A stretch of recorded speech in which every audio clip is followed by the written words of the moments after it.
ஏன் காசு ஏன் பணம் ஊன் பணம்னு ஒரு குடும்பத்துல எப்போ பிரியுதோ அப்பவே உன் குடும்பம் ரெண்டா பிரிய ஆரம்பிச்சிருச்சுன்னு அர்த்தம். சரியா? 1000 பேர் 1000 சொல்லுவான். உன் பணம் தனியா எடுத்து வை, ஒழிச்சு வை, உனக்குன்னு ஆகும், உனக்குன்னு இருந்து என்ன பண்ண போறேன்? நம்மளுக்குன்னு இருக்கணும். அதுதான் சந்தோஷம். நம்ம குடும்பம் நம்மளுக்காக இருக்கணும். சொல்றவன் ஒன்னாதான் இருப்பா, அவ வீட்டுல ஜாலியா தான் இருப்பா இல்லையா? நாளைக்கு உன் வாழ்க்கை வீணா போயிடும். ஒரு ஃபேமிலியை பேஸ் பண்ணி தான் நம்ம வளரும். ஒரு ஃபேமிலிக்காக தான் இருக்கும். நம்மளுக்குன்னு இருங்க. நீங்க நாளைக்கு நிறைய சம்பாதிப்பீங்க. எனக்கு ஃபீல்டு அந்த மாதிரி பணம் கண்ணை மறைச்சிடக்கூடாது. குடும்பத்தை விட்டுறாதீங்க. சரியா? எவ்வளவு சம்பாதிச்சாலும் குடும்பத்தோட ஷேர் பண்ணுங்க. அப்ப சந்தோஷமா இருக்கும். எங்க ஒரு டூர் போற தனியா டூர் போய் ஜாலியா இருப்பீங்களா?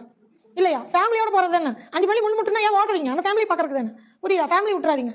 கப்பல் ஸ்டார்டிங்ல அதெல்லாம் ஜாலியா தான் இருக்கும். பின்னாடி ரொம்ப கஷ்டமாயிடும். அப்புறம் ஃபேமிலி வராது. நினைச்சு உருவாக்க முடியாது. சரியா? இது எல்லாம் மைண்ட்ல வச்சுக்கோங்க.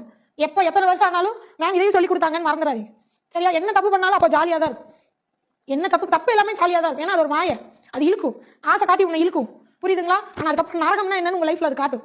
ஒவ்வொன்றும் புரிய வச்சு அடிக்கும். நீ இப்படி பண்ணல அதுக்கு இது, நீ அப்படி பண்ணல அதுக்கு இது அடி விழும்போது தான் நம்மளுக்கு புரியும். ஐயோ நம்ம அப்ப பண்ணதுக்கு இப்ப அடிக்குது. நீ கத்த கூட